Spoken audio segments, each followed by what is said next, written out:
Hello, എല്ലാ കൂട്ടുകാർക്കും പുതിയൊരു വീഡിയോയിലേക്ക് സ്വാഗതം. നമ്മുടെ കഴിഞ്ഞ ദിവസത്തെ വീഡിയോയിൽ തേങ്ങയൊന്നും അരയ്ക്കാത്ത നല്ല ടേസ്റ്റി ആയിട്ടുള്ളൊരു മാങ്ങാക്കറി ഞാൻ ജസ്റ്റ് ഒന്ന് കാണിച്ചപ്പം നമ്മുടെ യൂട്യൂബ് ഫാമിലിയിലുള്ള സ്മിത വിനീത്, ഷേബ വർഗീസ്, അനീഷ അനിൽകുമാർ, സാഡ്സ് ഇങ്ങനെ 4 കൂട്ടുകാർ നമ്മളോട് അതിൻ്റെ റെസിപ്പി ഒന്ന് കാണിക്കുകയോ ചേച്ചിയെന്ന് ചോദിച്ചു. ഇതൊക്കെയല്ലേ നമ്മുടെ ഒരു സന്തോഷം. അപ്പോൾ അവരുടെ റിക്വസ്റ്റ് നമ്മൾ മാനിക്കണ്ടേ. അതിനായിട്ട് ആദ്യം അതാണ് നമ്മളിന്ന് ചെയ്ത് കാണിക്കുന്നത്. അതിനായിട്ടൊരു പച്ചമാങ്ങ തൊലിയൊക്കെ കളഞ്ഞ് ചെറുതായിട്ട് അരിഞ്ഞതിലേക്ക് ഒരു പച്ചമുളകും 5-8 ചുവന്നുള്ളിയും കുറച്ച് ഉപ്പും ചേർത്ത് നന്നായിട്ടൊന്ന് ഇളക്കി ഒരു 10 മിനിറ്റ് അതവിടെ ഒന്ന് മൂടി വെക്കണം. ആദ്യം ഇതാണ് ചെയ്യേണ്ടത്. നമ്മുടെ ജീവിതത്തിൽ നമുക്ക് ഒരുപാട് വെല്ലുവിളികളും അതുപോലെ തന്നെ സങ്കടപ്പെടാൻ 1000 കാരണങ്ങളും ഉണ്ടെങ്കിലും പക്ഷെ സന്തോഷിക്കാൻ നമുക്ക് അതിലേറെ 10,000 കാര്യങ്ങളുണ്ടാവും. പക്ഷെ നമ്മൾ ആരും അത് കണ്ടെത്തുന്നില്ല എന്നുള്ളതാണ് സത്യം. ഈ ലോകത്ത് ജീവിക്കുമ്പോൾ ഇപ്പം നമുക്ക് എന്തൊക്കെ ഉണ്ടെങ്കിലും സന്തോഷം കണ്ടെത്താനാവുന്നില്ല അല്ലേ? അപ്പം നമുക്ക് സന്തോഷം കണ്ടെത്താനായിട്ട് ചില ടിപ്പുകളും കൂടി ഈ വീഡിയോയിൽ പറയുന്നുണ്ട്. അപ്പോൾ നമുക്ക് എന്തായാലും ആദ്യം മാങ്ങാക്കറി വെക്കാം. അതിനായിട്ട് സ്റ്റൗവിലേക്ക് ഒരു മൺചട്ടി വെച്ച് കൊടുത്തിട്ടുണ്ട്. ഈ കറി മൺചട്ടി തയ്യാറാക്കുന്നതാണ് ടേസ്റ്റ്. അപ്പോൾ നമ്മൾ മൺചട്ടിയിലേക്ക് 1 ടേബിൾ സ്പൂൺ ഉഴുന്ന് ചേർത്ത് കൊടുക്കുന്നുണ്ട്. ഈ കൂടെ തന്നെ 1 ടീസ്പൂൺ ഉലുവയും അതുപോലെ തന്നെ 1 ടീസ്പൂൺ കടുകും 1/2 ടീസ്പൂൺ ചെറിയ ജീരകവുമാണ് ചേർക്കുന്നത്. നമ്മൾ മീഡിയം ഫ്ലെയിമിൽ വെച്ചാണ് ഇതൊക്കെ ചൂടാക്കുന്നത്. ഈ കറിയിലേക്ക് നമുക്ക് അധികം എണ്ണയൊന്നും ആവശ്യമില്ല. അപ്പോൾ നമ്മൾ എണ്ണ ഒഴിക്കാതല്ലേ ഇത്രയും ചേർത്ത് കൊടുത്തിരിക്കുന്നത്. ഇനി നമുക്ക് എരിവിന് ആവശ്യത്തിനുള്ള വറ്റൽമുളക് ചേർക്കാം. നമ്മൾ ഒരു പച്ചമുളക് മാങ്ങയിലേക്ക് അരിഞ്ഞ് ചേർത്ത് വെച്ചിട്ടുണ്ട്, അതൊന്ന് ഓർക്കണേ. അപ്പോൾ ഞാൻ 5 വറ്റൽമുളകാണ് ഈ ഒരു മാങ്ങയ്ക്ക് വേണ്ടി ചേർത്തിരിക്കുന്നത്. ഇനി ആവശ്യത്തിന് നമുക്ക് കറിവേപ്പിലയും കൂടി ഇടാം. കുറച്ച് കറിവേപ്പില ഏറെ ചേർക്കുന്നത് ഈ കറിക്ക് നല്ല ടേസ്റ്റാണ്. അപ്പോൾ നമ്മൾ കറിവേപ്പിലയും കൂടെ ചേർത്തിട്ട് ഒരു 2 മിനിറ്റ് ഒന്ന് റോസ്റ്റ് ചെയ്യണം. ഒരു ചെറിയ ബ്രൗൺ കളർ ആകുന്നവരെയാണ് നമുക്കിത് എടുക്കേണ്ടത്. ഇനി ഈ കൂടെ തന്നെ നമുക്കൊരു 2 വെളുത്തുള്ളിയുടെ അല്ലിയും കൂടെ ചേർത്ത് കൊടുക്കാം. കണ്ടോ, ഏകദേശം ഒരു ബ്രൗൺ കളറായി വരുന്നുണ്ട്. ഇനിയിപ്പോൾ ഇതിലേക്ക് നമുക്ക് ചേർക്കേണ്ടത് ഒരു 1/4 ടീസ്പൂൺ മഞ്ഞൾപ്പൊടിയാണ്.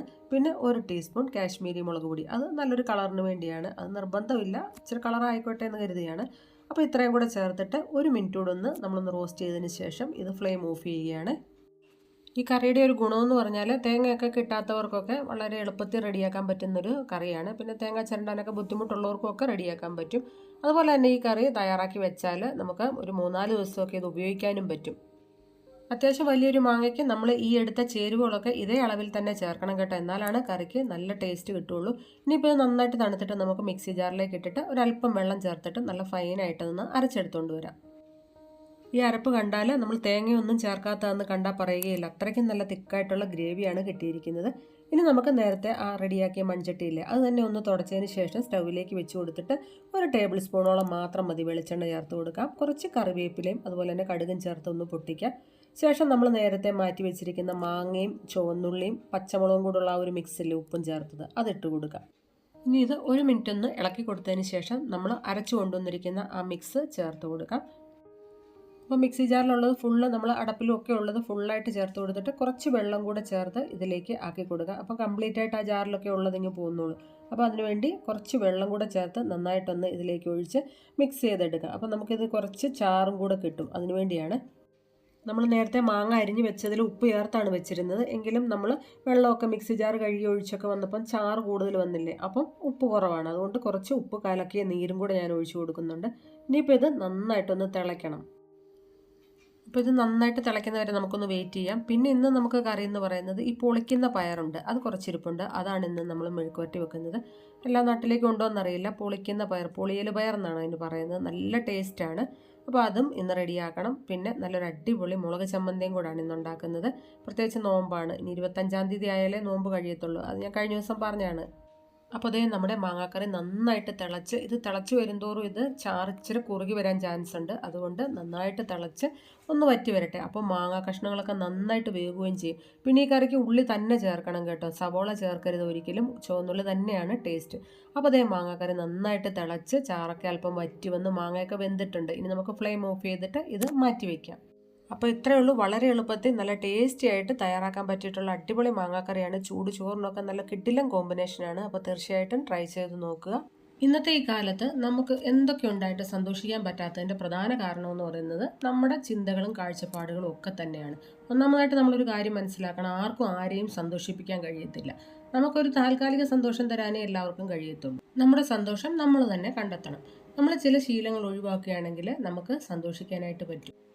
ഇതിൻ്റെ ഒന്നാമത്തെ പോയിന്റ് എന്ന് പറഞ്ഞാൽ നമ്മുടെ ഉള്ളതിനെ മാത്രം നമ്മൾ ശ്രദ്ധിക്കുക. നമ്മുടെ ഇല്ലായ്മയെ ശ്രദ്ധിക്കുമ്പോഴാണ് നമുക്ക് സന്തോഷിക്കാനാവാത്തത്. അവർക്കതുണ്ടല്ലോ, ഇവർക്കിതുണ്ടല്ലോ, നമുക്ക് മാത്രം അതില്ലല്ലോ. ഇങ്ങനെയുള്ള നമ്മുടെ ഇല്ലായ്മയെ ഫോക്കസ് ചെയ്താൽ നമുക്ക് ഒരു കാലത്ത് സന്തോഷിക്കാനായിട്ട് പറ്റത്തില്ല. എന്നാൽ ഇല്ലായ്മയെ ശ്രദ്ധിക്കരുതെന്നല്ല, ഇല്ലായ്മയെക്കുറിച്ച് ഒരു ശ്രദ്ധ വേണം. എങ്കിൽ ആ തിരിച്ചറിവുണ്ടെങ്കിലേ നമുക്കതിനെ നേടിയെടുക്കാനായിട്ടുള്ള ഒരു കഴിവ് കിട്ടത്തുള്ളൂ. അതുകൊണ്ട് ഇല്ലായ്മയെ ഫോക്കസ് ചെയ്യാതെ നമ്മുടെ ഉള്ളതിനെ, നമുക്ക് ദൈവം തന്നതിനെ മാത്രം ഫോക്കസ് ചെയ്ത് സന്തോഷമായിട്ട് ജീവിക്കുക. ഇനി സെക്കൻഡ് പോയിന്റ് എന്ന് പറയുന്നത്, നമ്മൾ പഴയകാലം സങ്കടപ്പെടുത്തുന്ന അല്ലെങ്കിൽ വിഷമിപ്പിക്കുന്ന മെമ്മറീസ് ഒക്കെ ഒരുപാടുണ്ടെങ്കിൽ അതൊക്കെ നമ്മൾ എപ്പോഴും ഇങ്ങനെ ആലോചിച്ച് ഇരിക്കാതെ നമ്മൾ ഇപ്പോഴത്തെ സന്തോഷം കണ്ടെത്തുക. ഇന്നത്തെ ജീവിതം, ഇന്നത്തെ സന്തോഷം അത് നമ്മൾ കണ്ടെത്താനായിട്ട് ശ്രമിക്കുക. മനുഷ്യ ജീവിതത്തിൽ ഒരുപാട് വിഷമിപ്പിക്കുന്ന കാര്യങ്ങളൊക്കെ പണ്ടൊക്കെ കഴിഞ്ഞു പോയിട്ടുണ്ടാകും. നമ്മൾ വിശ്വസിച്ചവർ നമ്മളെ സ്നേഹിക്കാതിരിക്കുക, ചതിക്കുക, നമ്മൾ ഒരുപാട് നന്മ ചെയ്തവരൊന്നും തിരിഞ്ഞു നോക്കാതിരിക്കുക, അല്ലെങ്കിൽ നമ്മുടെ പ്രിയപ്പെട്ടവരുടെ മരണം, അങ്ങനെ ഒരുപാട് കാര്യങ്ങളൊക്കെ ഉണ്ടാകും. അതൊന്നും നമ്മൾ ചിന്തിച്ചിരിക്കാതെ, ഓർക്കുമ്പോൾ നമുക്ക് സങ്കടം വരും, എങ്കിലും എപ്പോഴും അത് തന്നെ ചിന്തിച്ചിരിക്കുന്നത് നമുക്ക് സന്തോഷിക്കാനായിട്ട് ഒരു കാലത്തും പറ്റാത്തൊരവസ്ഥ തരും. ഇനി മൂന്നാമത്തെ പോയിന്റ് എന്ന് പറഞ്ഞാൽ നമ്മൾ കമ്പാരിസൺ ഒഴിവാക്കുക. നമ്മളെക്കാട്ടും കൂടിയവരെ അല്ലെങ്കിൽ പണവും പ്രതാപവും എല്ലാം കൊണ്ട് നമ്മളെക്കാട്ടും ഉയർന്നവരെ നോക്കിയാൽ നമുക്ക് ഒരിക്കലും സന്തോഷം കണ്ടെത്താനാവത്തില്ല. നമ്മളെക്കാട്ടും താഴ്ന്നവരെ നോക്കിയാൽ നമുക്ക് ഇത്രയൊക്കെ ദാനം തന്നതിന് നമുക്ക് ദൈവത്തിന് നന്ദി പറയാനും സന്തോഷിക്കാനും പറ്റും. ഇനി നാലാമത്തെ ഒരു പോയിന്റ് എന്ന് പറഞ്ഞാൽ, മനുഷ്യരാണ്, എല്ലാവർക്കും ഓരോ തരത്തിൽ അല്ലെങ്കിൽ മറ്റൊരു തരത്തിൽ പേടികളുണ്ടാവും. ഈ പേടികൾ ഒരുപാട് നമ്മളിങ്ങനെ വെച്ച് മുന്നോട്ട് കൊണ്ടുപോയാൽ നമുക്ക് ഒരു കാലത്തും സന്തോഷിക്കാൻ പറ്റത്തില്ല. അതിപ്പോൾ ഏത് തരത്തിലുള്ള പേടിയാണെങ്കിലും പേടിയെ നമ്മൾ ഒഴിവാക്കി ജീവിച്ചേ പറ്റൂ സന്തോഷം ലഭിക്കണമെങ്കിൽ. നമ്മളിപ്പോൾ മൈൻഡിനെ നമ്മൾ തന്നെ കൺട്രോൾ ചെയ്ത് പേടിയെ കുറയ്ക്കാൻ ശ്രമിക്കുക. ഒരു തരത്തിലും ശ്രമിച്ചിട്ട് പറ്റുന്നില്ലെങ്കിൽ മാത്രം നല്ല ട്രീറ്റ്മെൻറ്റ് എടുക്കാനായിട്ടും ശ്രമിക്കുക. അതിനൊന്നും നാണക്കേട് വിചാരിക്കേണ്ട കാര്യമില്ല. അഞ്ചാമത്തെ ഒരു പോയിന്റ് എന്ന് പറഞ്ഞാൽ നല്ല ബന്ധങ്ങൾ തിരഞ്ഞെടുക്കുക. നമുക്ക് ഒരുപാട് ബന്ധങ്ങളൊക്കെ ഉണ്ടായിട്ടുണ്ടാവും, നല്ല ഫ്രണ്ട്സ്, നല്ല റിലേറ്റീവ്സ്, അതുപോലെ തന്നെ നെയ്ബേഴ്സ്, അങ്ങനെ ഒരുപാട് ബന്ധങ്ങൾ നമ്മൾ ജോലി ചെയ്യുന്ന സ്ഥലത്ത് അങ്ങനെയൊക്കെ. അപ്പോൾ നമ്മുടെ റിലേഷൻസ് ടോക്സിക് ആണോ എന്ന് തിരിച്ചറിയാനുള്ളൊരു കഴിവ് വേണം. നമുക്ക് ടോക്സിക് ആയിട്ടുള്ള ബന്ധങ്ങളുണ്ടെങ്കിൽ നമുക്ക് സന്തോഷം ഒരു കാലത്തും കിട്ടത്തില്ല, നമുക്ക് എപ്പോഴും ദുഃഖമായിരിക്കും. അതുകൊണ്ട് നമ്മുടെ റിലേഷൻഷിപ്പ് നല്ലതായിരിക്കാനായിട്ട് ശ്രമിക്കുക.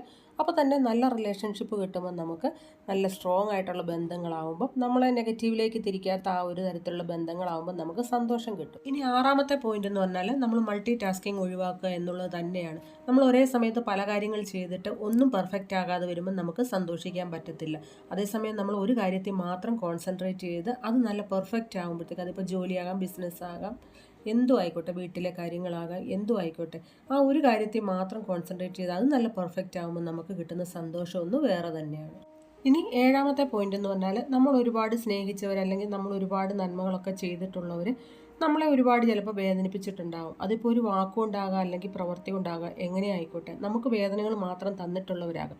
പക്ഷേ നമ്മൾ അവരോട് എപ്പോഴും വൈരാഗ്യവും വെറുപ്പും ദേഷ്യമൊക്കെ ഇങ്ങനെ വെച്ചുകൊണ്ടിരിക്കാതെ നമ്മളൊന്ന് പതുക്കെ ഒന്ന് ക്ഷമിക്കാനായിട്ടുള്ളൊരു മനസ്സ് കാണിച്ചാൽ നമുക്ക് സന്തോഷം ലഭിക്കുന്നതായിരിക്കും. അതൊന്ന് പരീക്ഷിച്ച് നോക്കേണ്ട കാര്യം തന്നെയാണ്. അതല്ലാതെ ജീവിതകാലം മുഴുവൻ നമ്മൾ ക്ഷമിക്കാതെ ആ വെറുപ്പും വൈരാഗ്യവും ഒക്കെ ഇങ്ങനെ മനസ്സിൽ സൂക്ഷിച്ചാൽ നമ്മുടെ ശരീരവും മനസ്സും ഒക്കെയാണ് തകർന്നു പോകുന്നത്. അതുപോലെ തന്നെ നമുക്ക് ആൻസൈറ്റി പോലുള്ള ചില ബുദ്ധിമുട്ടുകളൊക്കെ ഉണ്ടാകാനുള്ള സാധ്യതയുണ്ട്. ഇത്രയേ ഉള്ളൂ നമുക്ക് ജീവിതത്തിൽ സന്തോഷിക്കാനായിട്ടുള്ള 7 കുഞ്ഞു ടിപ്സുകൾ. ഇതൊന്ന് പരീക്ഷിക്കുകയാണെങ്കിൽ നമുക്ക് ഉറപ്പായിട്ട് സന്തോഷം കിട്ടും. അതെന്തൊക്കെയാണെന്ന് നമുക്കൊന്ന് പെട്ടെന്ന് ഒന്നുകൂടെ കേട്ടു നോക്കാം. ഒന്നാമത്തെ കാര്യം, നമ്മുടെ ഉള്ളതിനെ ശ്രദ്ധിക്കുക, ഇല്ലായ്മേനെ അവോയ്ഡ് ചെയ്യുക. രണ്ടാമതായിട്ട് നമ്മുടെ കഴിഞ്ഞകാല, അതായത് നമ്മളെ വിഷമിപ്പിക്കുന്ന മെമ്മറീസൊക്കെ അവോയ്ഡ് ചെയ്യുക. മൂന്നാമത്തെ പോയിന്റ് എന്ന് പറഞ്ഞാൽ കമ്പാരിസൺ ഒഴിവാക്കുക. നാലാമത്തെ പോയിന്റ് പേടികൾ ഒഴിവാക്കുക. അഞ്ചാമത്തെ പോയിന്റ് നല്ല ബന്ധങ്ങൾ നിലനിർത്തുക, ടോക്സിക് ആയവ അവോയ്ഡ് ചെയ്യുക. ആറാമത്തെ പോയിന്റ് മൾട്ടി ടാസ്കിങ് ഒഴിവാക്കുക. ഏഴാമത്തെ പോയിന്റ് എല്ലാവരോടും ക്ഷമിക്കാനായിട്ടുള്ളൊരു മനസ്സ് നമ്മൾ കൈവരിക്കുക. അപ്പോൾ നമ്മുടെ ജീവിതത്തിൽ ഈ 7 കുഞ്ഞു ശീലങ്ങൾ നമ്മൾ പിന്തുടരുകയാണെങ്കിൽ ഒരു പരിധിവരെ നമുക്ക് സന്തോഷത്തിൽ ജീവിക്കാനായിട്ട് കഴിയും. അപ്പോൾ ഇത്രയുള്ള ഇന്നത്തെ ഒരു ചെറിയ വീഡിയോ. നമ്മുടെ മാങ്ങാക്കറിയുടെ റെസിപ്പി ചോദിച്ച കൂട്ടുകാർ വേഗം തന്നെ ട്രൈ ചെയ്ത് നോക്കുക. ഇഷ്ടപ്പെട്ടവർ തീർച്ചയായിട്ടും ഒന്ന് ഉണ്ടാക്കി നോക്കുക. അതുപോലെ തന്നെ നമ്മുടെ സന്തോഷം കണ്ടെത്താനായിട്ടുള്ള കുറച്ച് കുഞ്ഞു ടിപ്സുകളും എല്ലാവർക്കും ഇഷ്ടപ്പെട്ടു, യൂസ്ഫുൾ ആയെന്ന് വിചാരിക്കുന്നു. വീണ്ടും മറ്റൊരു യൂസ്ഫുൾ വീഡിയോയുമായിട്ട് കാണാം. Take care, bye bye.